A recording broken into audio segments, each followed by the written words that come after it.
जय माता दी भक्तों। आज का जो वीडियो ये उन सब भक्तों के लिए है जो अक्सर मुझसे सवाल करते हैं, गुरुजी हमारे शरीर में जो चक्र होते हैं, क्या ये सच में होते हैं? क्या हम इन्हें जागृत कर सकते हैं?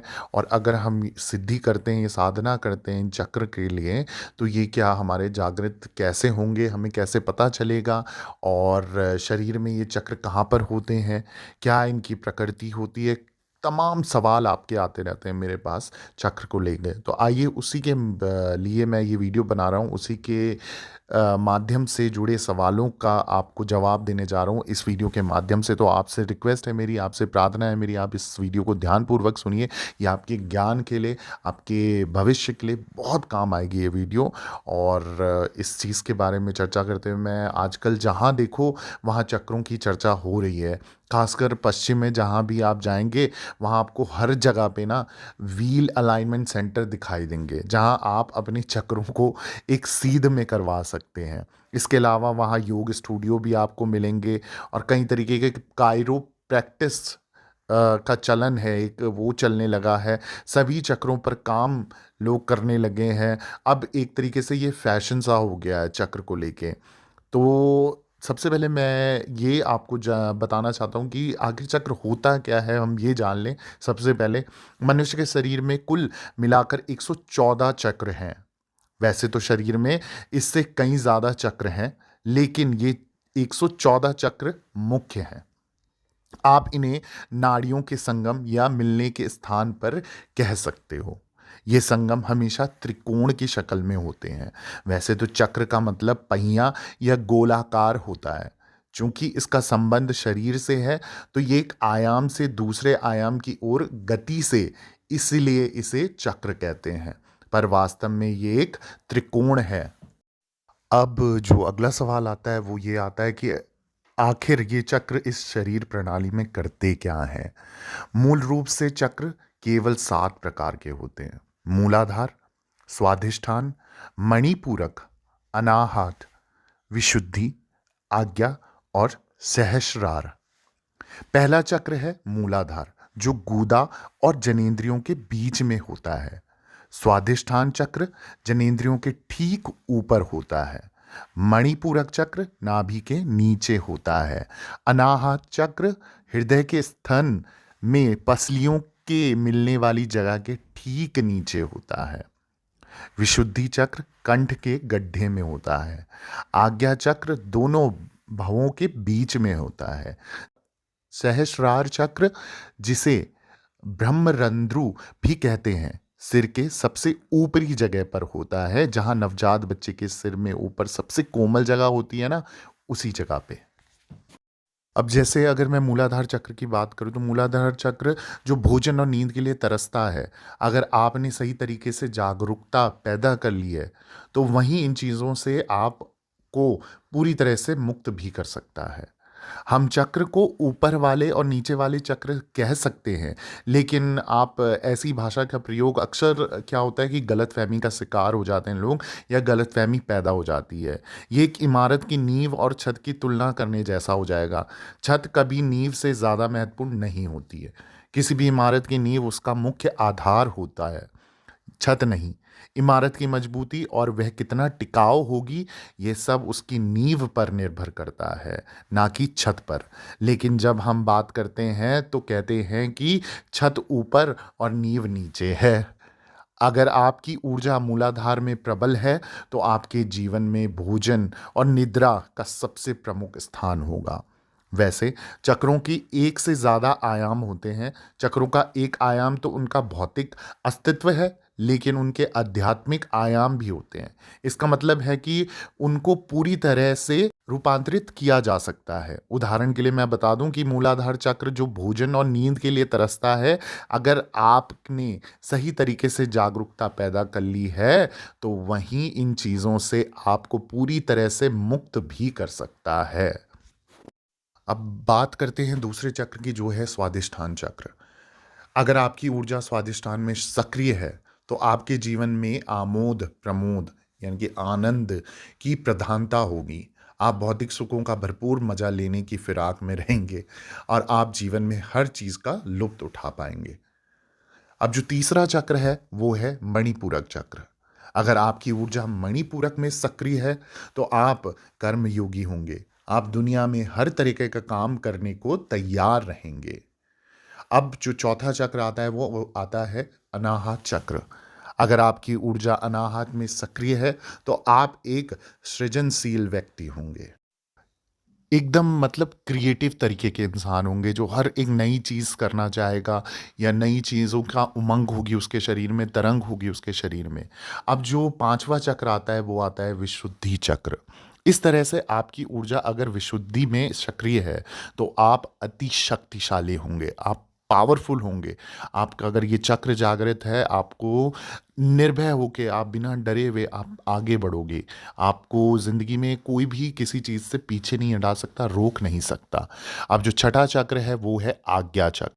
अगर आपकी जो ऊर्जा है वो आज्ञा में सक्रिय है, या आप आज्ञा तक पहुंच गए हैं, तो इसका मतलब है कि बौद्धिक स्तर पर आप अपनी सिद्धि पा ली है। बौद्धिक सिद्धि आपको शांति देती है। आपके अनुभव में ये भले ही वास्तविक ना हो, लेकिन जो बौद्धिक सिद्धि आपको हासिल हुई है वह आप में एक स्थिरता और शांति लाती है। आपके आसपास चाहे कुछ भी हो रहा हो, या किसी भी परिस्थितियां में आप फंस चुके हो, या आपके सामने कैसी भी परिस्थिति है, उससे कोई फर्क नहीं पड़ता। अगला जो चक्र है वो है सहस्रार चक्र।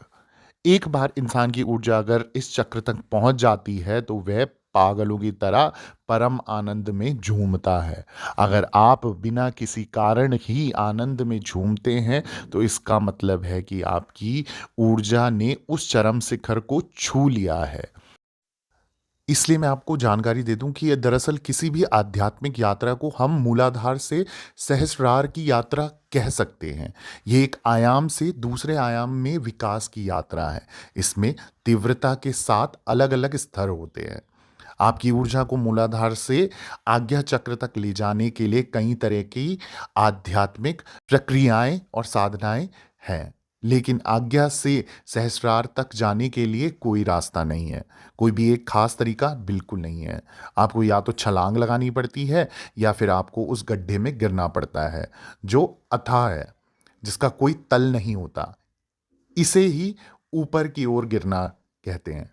योग में कहा जाता है कि जब तक आप में ऊपर की ओर गिरने की ललक नहीं है तब तक आप वहां पहुंच ही नहीं सकते। यही वजह है कि कई तथाकथित आध्यात्मिक लोग इस नतीजे पर पहुंचे हैं कि शांति ही परम संभावना है, क्योंकि वे सभी आज्ञा में ही अटके पड़े हैं। वास्तव में शांति परम संभावना नहीं है।